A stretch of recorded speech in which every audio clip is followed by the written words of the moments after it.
I've noticed there's a very strange moment in a lot of people's financial lives. It's not when they start making more money. It's not when they buy something big. It's the moment when they stop feeling afraid every time money gets touched. What's interesting is this. That moment doesn't come with luxury. It arrives very quietly. Some people reach it when their investment account hits a certain size. Others get there much later, even after earning well for years. And after watching this long enough, I realized a truth that isn't very glamorous. Money doesn't make you rich in the movie sense. Money makes you less fragile. Most people don't realize this. We don't live in fear because we don't have money. We live in fear because we don't have room to make mistakes. This video isn't about getting rich fast. It's not about the number you should have. I just want to talk about a psychological shift that happens when money starts doing something different. It stops creating pressure and starts creating space. You'll understand why some people have money and still feel trapped, and why others aren't that rich but feel surprisingly calm. Idea 1. Money doesn't fix life. It fixes your mental state. I've noticed something really interesting about how people react to money. Same problem, same bill, same unexpected expense, but two people can react in completely different ways. One person feels their heart race, their mind tightens up. The first thought is, where am I supposed to get the money? The other person reacts differently. They're not happy, they're annoyed, but they don't panic. And the difference isn't intelligence. It's not financial knowledge. It's not who's better with money. It's the mental state that money creates. Most people don't realize this. Money rarely makes life perfect, but it completely changes how you face life. When money is thin, every risk feels like a threat. Every mistake feels expensive. Every decision is pulled by that quiet fear of what if. When money is thick enough, the problems are still there, but the danger in your head gets smaller. What's interesting is this. The first form of wealth isn't being able to buy more things. It's no longer overreacting to normal problems. You don't need to win big. You just need to stop getting knocked out by small hits. Psychologically, that's the moment when money stops being pressure and starts becoming a buffer. Nobody really talks about this online. It's not flashy, but it quietly changes a lot of lives. Idea 2. When money starts talking to you differently, I've noticed a very subtle shift in people who've gone far enough with money. They don't look at money the same way anymore. At first, money is something you spend. Then it's something you save. Then it's something you grow. But at a certain point, money starts whispering a different question. Not, can I afford this? But, if I keep doing this, what will my life look like in a few years? Most people don't realize that once money reaches a certain size, small choices echo much longer. Very ordinary decisions, taking on another fixed expense, slightly upgrading your lifestyle, getting comfortable with things you brush off as, it's fine. None of it feels dramatic in the moment, but psychologically, you're sending your future self a very clear message. I accept this level of living as normal. What's interesting is this. The further people go with money, the less interested they become in highly stimulating decisions. Not because they're bored, but because they understand something important. Money at scale doesn't like drama. Big money doesn't hate risk. It hates unnecessary instability. At this stage, a lot of people make a mental mistake. They think they're still building, when in reality they've moved into managing a state. When you're still climbing, effort can fix mistakes. When money gets big, mistakes stop being so forgiving. That's when the question shifts. You stop asking, can I make more? And you start asking, does this make my life more complicated? And that question is a sign of real financial maturity. Idea 3. Freedom doesn't come from a number, it comes from the gap between money and life. I've noticed something that many people misunderstand about financial freedom. They think freedom comes from a number, a milestone, a day when it's finally enough. But when you look closely, you see this. Two people with the same amount of money can live in completely different mental states. One feels light, the other still feels heavy. And the reason isn't the money, it's the gap. The gap between the life you live every day and what your money can actually support. Most people don't realize this. Money only starts creating freedom when it doesn't have to strain to hold up your lifestyle.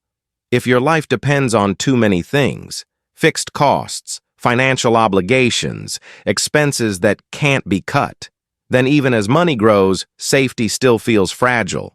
On the other hand, some people don't show off. They don't buy much. They don't constantly upgrade, but they live with a wide margin of safety. Psychologically, that creates a very different state, less fear of volatility, less panic when bad news shows up, less pressure to make rushed decisions. What's interesting is this: freedom isn't being able to do everything. Freedom is not being forced to do things you don't want to do, and that comes from this simple relationship. Your life is smaller than your financial capacity, not the other way around. A lot of people chase money but let their lifestyle expand even faster. They don't fail because they invest poorly. They fail because they raise their spending floor without noticing. And when that happens, even more money doesn't create a feeling of escape. Idea 4. The most dangerous mistake isn't losing money. It's being confident in the wrong way. I've noticed there's a very dangerous psychological moment when people go far enough with money. It's the moment they stop being afraid the way they used to be.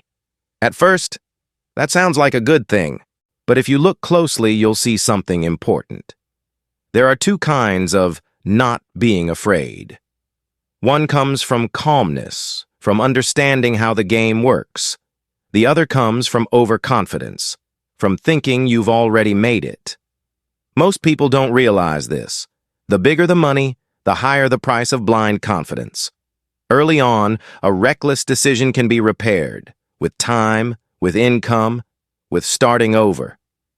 But when money gets big, one mistake doesn't just cost you money. It knocks your trajectory off course for years.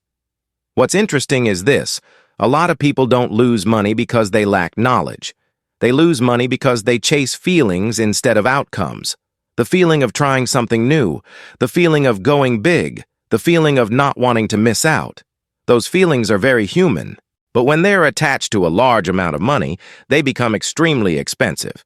I've seen many cases where people didn't fail because of a bad strategy. They failed because they were betting on their own excitement. They tell themselves, "I'm just trying a little. The rest is still safe." But money doesn't care about a little versus most of it. It only responds to percentages and time. A deep drop takes a huge amount of energy to recover from. And what gets lost isn't just money.